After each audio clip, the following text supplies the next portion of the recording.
Hello बच्चों, कैसे हैं आप सब। आपकी दीदी आपके लिए क्लास 11th के पहले चैप्टर सेट थ्योरी के पहले लेक्चर के साथ तैयार हैं। तो जल्दी से कॉपी पेन उठाइए और आप भी पढ़ने के लिए तैयार हो जाइए। और हाँ, उसके पहले मैं आपको बता दूं, जल्दी जल्दी से आप अपने वीडियोस को लाइक कर लीजिए, चैनल को सब्सक्राइब कर लीजिए और वीडियोस को ज़्यादा से ज़्यादा शेयर कर दीजिए।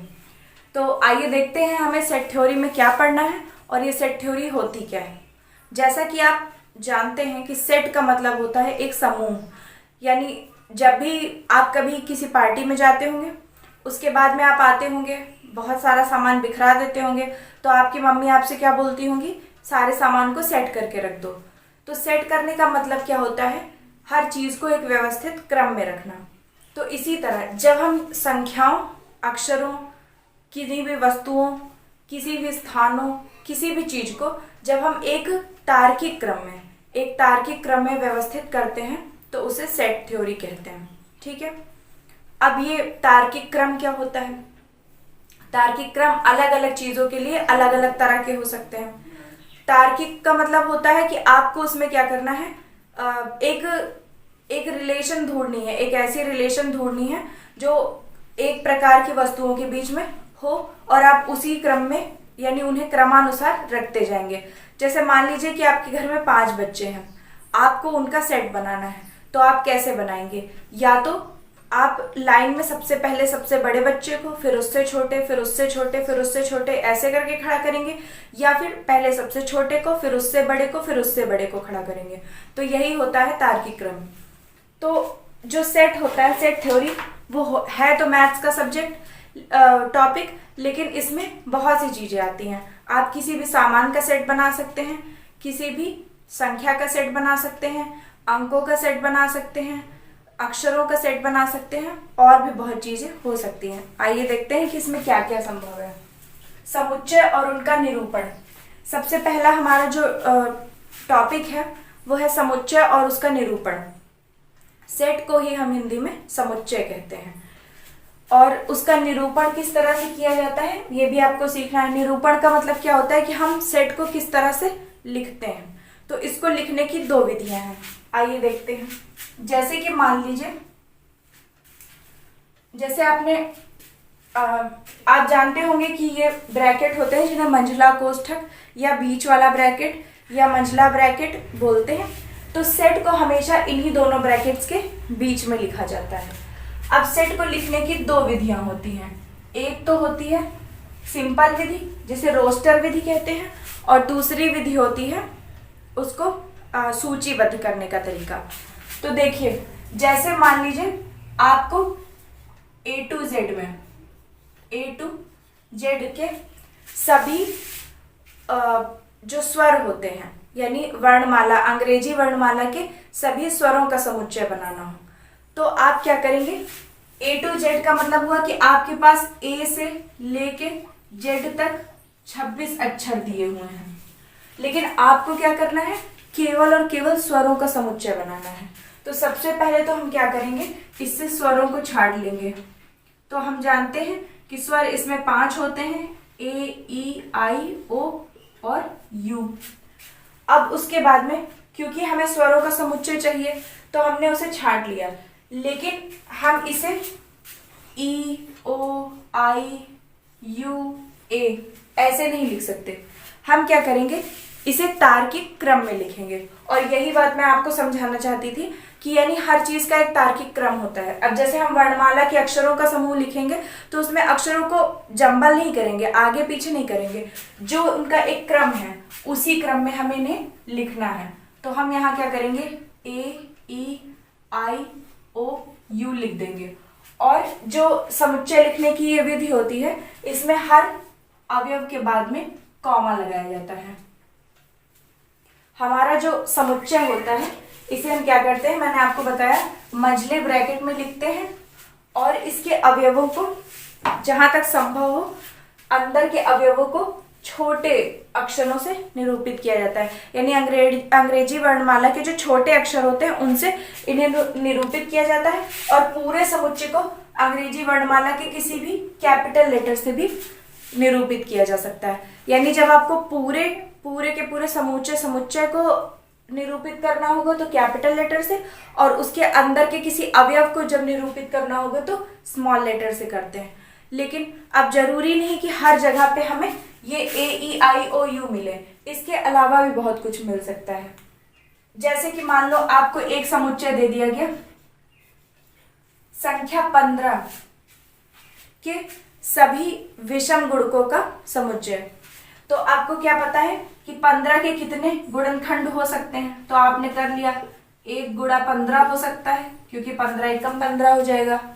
फिर 15 2 से कटेगा नहीं, 3 से कटेगा, 3 पंजे 15, फिर 4 से कटेगा नहीं, 5 से कटेगा, 5 गुणे 3 15, और फिर डायरेक्ट 15 से कटेगा, 15 एकम 15।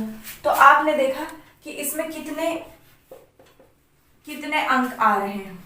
तो सबसे पहले 1 गुणे 15 में 1 है, 15 है। दूसरा 3 गुणे 5 में 3 है और 5 है। फिर 5 गुणे 3 में 5 है और 3 है, और फिर 15 गुणे 1 में 15 है और 1 है। लेकिन समुच्चय में क्या होता है, हम किसी भी अवयव को दोहराते नहीं हैं, हर अवयव को एक बार लिखते हैं और तार्किक क्रम में लिखते हैं। तो पहले तो आपका एक रफ समुच्चय आपको ऐसा मिल गया, लेकिन जब आप इसे तार्किक क्रम में लिखेंगे तो ये क्या होगा, 1 3 5 और 15। ये हो गया हमारे संख्या 15 के सभी विषम गुणजों का समुच्चय। तो हमें यही चीज समझनी है कि जब भी आपको कोई समुच्चय हल करने के लिए दिया जाएगा, तो जैसे आप बारंबारता निकालते थे, आपको याद होगा जब आपने 6th 7th 8th क्लास में बारंबारता निकाली होगी, तो जब आपको उसमें पूरा एक वो सेट दिया जाता था, तो उसमें आप क्या करते थे, सबसे पहले छोटा अंक, फिर उससे बड़ा, फिर उससे बड़ा, और किसी भी अंक को दोहराते नहीं थे। तो इसमें भी कुछ उसी तरह की व्यवस्था होती है। तो मैंने आपको एक पहली विधि बता दी, आप इसको जल्दी से नोट कर लीजिए या फिर स्क्रीनशॉट ले लीजिए। जो आपकी पहली विधि है उसमें मैंने आपको बताया कि इस समुच्चय को हमेशा मंझले कोष्ठक में बीच में कॉमा लगा लगा करके अवयवों के तार्किक क्रम में सेट किया जाता है। और अगर हमसे कोई पूछे कि समुच्चय क्या है, तो हम क्या बताएंगे कि समुच्चय एक ऐसी गणितीय व्यवस्था है जिसमें किसी भी अंक, अवयव या किसी भी संख्या या किसी भी वस्तु को एक तार्किक क्रम में व्यवस्थित किया जा सकता है। या अगर आप इतना लंबा ना बताना चाहें तो आप ये भी कह सकते हैं कि समुच्चय एक ऐसी गणितीय व्यवस्था होती है जिसमें हम सभी अवयवों को, बस आपको बोलने की जरूरत ही नहीं, अवयव के रूप में कुछ भी हो सकता है, आपको सभी अवयवों को एक तार्किक क्रम में व्यवस्थित करना है। अब इसकी एक अगली विधि है जिसे सूचीबद्ध करना कहते हैं। हम क्या करते हैं, अपने समुच्चय को कुछ अलग तरह से भी लिख सकते हैं। ठीक है, अब वो अलग तरह क्या होती है, हम क्या करेंगे, जैसे मान लीजिए हमें ए से लेके जेड तक, ए से जेड तक सभी जो पूरी वर्णमाला है उसके स्वरों का समुच्चय लिखना है। तो पहला तो मैंने आपको बता दिया, जिसमें आप ऐसे लिखते थे ए ई आई ओ यू। लेकिन अगला तरीका क्या होगा, इसमें आप ऐसे लिख सकते हैं स्मॉल x, बीच में 2 बिंदियां, फिर से स्मॉल x, इसको बोलते हैं x सच दैट x। ये जो 2 बिंदियां हैं ये इंग्लिश में सच दैट कहलाती हैं, यानी इस प्रकार। तो आपको हिंदी वालों को भी इसे इंग्लिश में ही बोलना होता है, x सच दैट x, यानी x कुछ इस प्रकार है कि x क्या है, अंग्रेजी वर्णमाला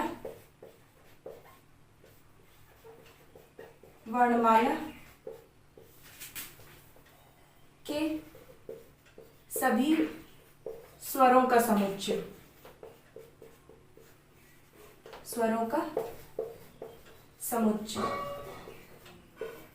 और जहां पे आपका पूरा सेंटेंस खत्म होगा उसके बाद में आप कोष्ठक बंद कर देंगे। यानी ये आपका क्या तरीका हुआ, ये आपका ऐसा तरीका है जिसे देख करके कोई भी जान सकता है कि आपने किस चीज के समुच्चय को बनाने की बात की है, अंग्रेजी वर्णमाला के सभी स्वरों का समुच्चय। और ये जो x सच दैट x है, इसका क्या मतलब है, यानी यहाँ पर हमने क्या किया है, अपने अंग्रेजी वर्णमाला के हर स्वर को एक एक्स से डिनोट कर दिया यानी निरूपित कर दिया। अब हमें एक्स की जगह क्या लिखना है, ये बताया गया कि ये एक्स क्या है, अंग्रेजी वर्णमाला के एक स्वर है। तो अंग्रेजी वर्णमाला का एक स्वर क्या होगा, अब हम जानेंगे। जब हम एक्स का पहला मान रखने चलेंगे तो हमें पता चलेगा कि अंग्रेजी वर्णमाला का पहला स्वर ए है। फिर उसी तरह जब हम ए लिख चुकेंगे तो हम फिर आएंगे अपने एक्स पर और देखेंगे कि अब फिर से हमें एक स्वर चाहिए, तो अगला स्वर ई है। फिर इसी तरह से हम सारे स्वरों को लिख लेंगे। या ये केवल डिनोट करने का तरीका होता है, या जैसे कि बहुत छोटा क्वेश्चन 1-2 नंबर में आया तो आपको इस तरह से एक समझ लीजिए क्वेश्चन पूछने का तरीका है। ऐसे आपको एक वो दे दिया जाएगा और बताया जाएगा कि आप इसको इस तरह सूचीबद्ध करके लिखिए, या आप इसको सेट के रूप में लिखिए, कैसे लिखेंगे। तो ये हो गया आपका तरीका, आप इसे स्क्रीनशॉट ले सकते हैं। मैं आपको एक और तरीका, एक और कुछ लिखने का एक तरीका बता दूं। एक आपके बुक से एग्जाम्पल ले लेते हैं। हाँ, जैसे कि एक अगला हम समुच्चय सोचें तो एक समुच्चय हो सकता है, जैसे मान लीजिए आपको क्वेश्चन में ऐसे दे दिया गया x सच दैट x 10 से कम विषम प्राकृतिक संख्याएं, विषम प्राकृतिक संख्या है। मंजिला क्वेश्चन, और आपको बता दिया गया कि अब इसको क्या करना है, आपको टेबल फॉर्म में लिखना है, यानी कि अपनी सूची जैसे लिखना है। और आपको क्वेश्चन क्या दिया गया है, x सच दैट x 10 से कम एक विषम प्राकृतिक संख्या है। तो x सच दैट x का मतलब क्या हुआ कि ये जो x है, यानी आपको यहाँ पे क्या समझना है कि यहाँ पे आपको हर जगह x x x लिखना है, और इस x का मान क्या होगा, मैं आपको ये ऐसा लिख कर बता रही हूँ, आपको हर जगह x लिखना नहीं है, लेकिन इसमें समझना क्या है कि इस x का मतलब ये है कि हमको हर जगह पर एक ऐसा x भरना है जिसका मान क्या हो, 10 से कम विषम प्राकृतिक संख्या हो। तो आप जानेंगे कि प्राकृतिक संख्या क्या होती है, 1 2 3 4 से लेकर अनंत तक की संख्याएं प्राकृतिक संख्याएं होती हैं। अब इन प्राकृतिक संख्याओं में जब हम बात करें विषम प्राकृतिक संख्या की, तो आप जानते हैं कि 2 4 6 8 ये क्या है, सम प्राकृतिक संख्याएं हैं 10 के अंदर की, और विषम प्राकृतिक संख्याएं क्या है, 1 3 5 7 और 9। तो हमें क्या पता चला कि इस वाले x की जगह आएगा 1, इस वाले x की जगह आएगा 3, इस वाले x की जगह आएगा 5, इस वाले x की जगह आएगा 7, और इस वाले x की जगह आएगा 9, और मैंने एक x एक्स्ट्रा लिख दिया था। तो यही आपकी टेबल फॉर्म बन जाएगी, यानी 10 से कम विषम प्राकृतिक संख्याओं का समुच्चय क्या बनेगा, ब्रैकेट 1 3 5 7 9 और ब्रैकेट बंद। तो यही होता है आपका सेट। अब इसमें हमको कुछ सेट और होते हैं, कुछ यूनिवर्सल सेट होते हैं, कई चीजें होती हैं, मैं आपको धीरे धीरे बताऊंगी। यूनिवर्सल सेट एक ऐसा सेट होता है जिसके अंदर सारी चीजें आती हैं। अब मैं आपको महत्वपूर्ण बिंदु बता दूं कि जिससे कि आपको समझने में आसानी होगी कि समुच्चय क्या होता है। तो जो समुच्चय है, समुच्चय के अंदर ये जो आप इन अवयवों को भरते हैं, इनको आप अवयव भी कह सकते हैं, वस्तु भी कह सकते हैं। मतलब आप सोचेंगे कि ये 7 5 11 ये वस्तु कैसे हो सकती है, लेकिन आपकी ये लैंग्वेज है। जब आप समुच्चय के लिए इस लैंग्वेज का यूज करते हैं तो आप अपने अवयव को वस्तु भी कह सकते हैं। आप इसे अवयव वस्तु या फिर पद भी कह सकते हैं। आप ये कह सकते हैं कि आपके समुच्चय में 5 एक पद है, 5 एक वस्तु है, या 5 एक अवयव है। वैसे सबसे ज्यादा यूज होने वाला जो टर्म है वो अवयव होता है, और दूसरे नंबर पे पद। वस्तु बहुत कम ही यूज किया जाता है, वरना उसमें कंफ्यूजन हो जाती है। अब उसके बाद में अगला मैंने आपको 2 चीज बता दी है कि जब भी किसी समुच्चय को लिखा जाता है तो संपूर्ण रूप से उसे अंग्रेजी वर्णमाला के किसी बड़े अक्षर से प्रयुक्त किया जा सकता है, यानी निरूपित किया जा सकता है। जरूरी नहीं आप ए से करें, इस समुच्चय को आप कुछ भी लिख सकते हैं। माना कैपिटल C बराबर x सच दैट x 10 से कम विषम प्राकृतिक संख्या है। अब उसका आपको समुच्चय लिखना है। और उसके बाद में मैंने दूसरा टर्म भी आपको बताया था कि जो भी आपके अवयव या पद या वस्तुएं होती हैं इनको हमेशा स्मॉल ABCD से शो किया जाता है। तो ये बात हो गई। अब इसके आगे कुछ आपके ऐसे सेट होते हैं, यानी गणित में आपके कुछ ऐसे सेट हैं जिनको आप अक्सर ही अपने आंसर में या क्वेश्चन में कहीं ना कहीं पाएंगे। तो वो मैंने इधर लिख दिए हैं। क्योंकि आप मैथ्स पढ़ रहे हैं तो शुरुआत में आपको समझाने के लिए विभिन्न प्रकार की नदियों का समूह, विभिन्न प्रकार के खेल मैदानों का समूह, विभिन्न महान व्यक्तियों का, लेखकों का समूह, किताबों का समूह, ये बता दिया गया। लेकिन प्रैक्टिकली मैथ्स में इसे कर पाना संभव नहीं है। अब जैसे मान लीजिए आपसे ये कहा जाए कि भारत देश की सभी नदियों का समूह, तो आप इतना बड़ा सेट कैसे बना पाएंगे? आप क्या अच्छे खासे पढ़े लिखे इंसान को भी भारत देश की हर नदी का नाम नहीं पता होगा? तो प्रैक्टिकली आपको मैथ्स में क्या करना है, मैथ्स में आपको मैथमेटिकल सेट्स को ही पढ़ना होता है। तो ये हैं आपके कुछ मैथमेटिकल सेट, ठीक है। अब इसमें हम देखते हैं कि कौन सेट क्या है। जैसे आपको कहीं पर अगर कैपिटल N लिखा मिल जाए तो कैपिटल N का मतलब होता है प्राकृतिक संख्याओं का समूह, यानी समुच्चय। N मतलब क्या हुआ, नेचुरल नंबर, और नेचुरल नंबर होने की वजह से इसे कैपिटल N को से डिनोट किया जाता है। तो इसको हम क्या कह सकते हैं, N का मतलब है सभी प्राकृत संख्याओं या प्राकृतिक संख्याओं का समुच्चय।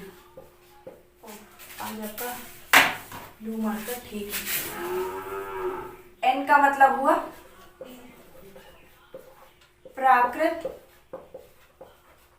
संख्याओं का समुच्चय। अगला है Z। Z क्या होता है, पूर्णांक का समुच्चय। पूर्णांक आप जानते हैं, आइए जल्दी से देख लेते हैं कि ये क्या होते हैं। प्राकृतिक संख्याएं जो होती हैं वो 1 से लेकर के अनंत तक की जितनी भी संख्याएं हैं इन्हें हम प्राकृतिक संख्याएं कहते हैं। प्राकृतिक संख्याओं का मतलब क्या हुआ, प्रकृति में वास्तव में पाई जाने वाली जो संख्याएं हैं। जब भी मानव कभी इस धरती पर आया होगा और जब उसका विकास इतना हुआ होगा कि वो गणित समझ सके, तो सबसे पहले उसने गिनती कहाँ से शुरू की होगी, 1 से। उसने 0 नहीं सोचा होगा। आप सोचिए कि जो चीज दिखी ही नहीं होगी उसके बारे में वो कैसे कल्पना कर सकता है। वास्तव में 0 कोई चीज तो होती नहीं। अब जैसे कि आपको किसी बाग के सामने खड़ा कर दिया जाए और वहां एक भी पेड़ ना हो, और आपको ये पता भी ना हो कि दुनिया में पेड़ जैसी कोई चीज होती है, और आपसे कहा जाए कि यहाँ पेड़ों की संख्या बताओ, तो आप 0 तो कहेंगे नहीं। आप ये कहेंगे कि यहाँ तो कोई पेड़ नहीं है। लेकिन आप तब 0 की अवधारणा नहीं आई थी। तो यानी प्रकृति में जब मानव ने गिनती शुरू की तो उसने 1 से शुरू की। हाँ, उसने ये जरूर सोचा कि कोई ऐसा भी नंबर हो सकता है जहां पर खत्म होती हो सारी संख्याएं, पर ऐसा होता नहीं है। तो ये हो गई प्राकृतिक संख्याएं। अब Z क्या होते हैं, Z होते हैं पूर्णांक। तो इसीलिए जो Z होता है इसको हम कहते हैं पूर्णांकों का समुच्चय। पूर्णांकों का समुच्चय। अब पूर्णांक क्या होते हैं, पूर्णांक होते हैं माइनस अनंत से लेकर के आप 0 पे पहुंचिए और फिर इधर से लेके प्लस अनंत तक चले जाइए। तो ये सारे अंक क्या होते हैं, पूर्णांक कहलाते हैं। यानी कि -3, -4, -5, -117, -1,85,000, ये सारे अंक, और प्लस वाले, प्लस में जितना भी संभव है, +1, +2, +5, +117, +1 अरब, ये सब मिलाकर के पूर्णांक बनता है। यानी अंकों का जब पूर्ण अध्ययन किया जाता है तो वो पूर्णांक में आता है। जो कुछ भी संभव है इसमें शून्य भी आता है, ठीक है। फिर उसके बाद में अगला है Q। Q जो होता है ये परिमेय संख्याओं का समुच्चय होता है। Q होता है परिमेय संख्याओं का समुच्चय। अब मैं समुच्चय को अगर शॉर्ट फॉर्म में ऐसे लिख दूं तो आप समझ जाएंगे।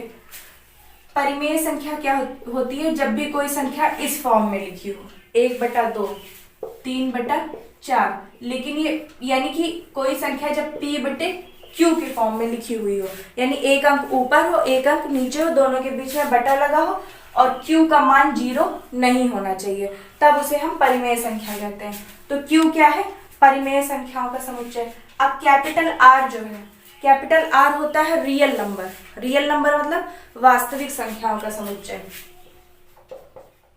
वास्तविक संख्याओं का समुच्चय। वास्तविक संख्याएं भी क्या होती हैं, 1 2 3 4 से लेके अनंत तक होती हैं।